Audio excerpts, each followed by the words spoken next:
किती तुम्हाला भावंड? इथून आम्ही 9 जण. 9 जण? मग ते काय करायचं माहिती आहे काय, आम्हाला दुकानला जायला परवडायचं नाही. एक मक्क किंवा एवढं मक्क घ्यायचं, भाजायचं आणि असं ते पूर्वी घराला सारवण केलेलं असायचं की त्याच्यावर ते भाजलेलं मक्क असं पसरायचं, टाकायचं. म्हणजे ती कोंबडीसारखं वेचून खायला वेळ लागते. एकदम दिलं तर ते चावायच्या अगोदर घेत खायचं.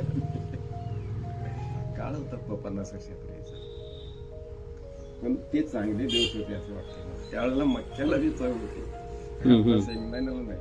पूर्व शेंगा खाल्ल्या तर तोंड असं चिकट व्हायचं तेल. आताच्या शेंगदाण्यामध्ये तेल सुद्धा.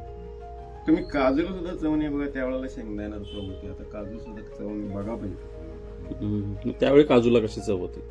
वास उठायचा. हा, खाताना तोंड घमघमायचं. काजू खाताना 40-50 वर्षापूर्वी काजूची बी खाल्ली तर 1-2 तास त्याचा आनंद जायचा नाही तोंडात. माझा अनुभव आहे. त्यावेळेला कधीतरी खायला मिळाली तर जळकी सुद्धा भाजलेली खायला आनंद वाटायचा. डेऱ्यात वगैरे ते भाजायचे. किंवा जवारी कोंबडी भाजून रसा करून खाण्याचा आनंद होता. आता या बॉयलर मध्ये आम्ही ती कोंबडीचे पाय बी भाजून खायचो त्यावेळेला.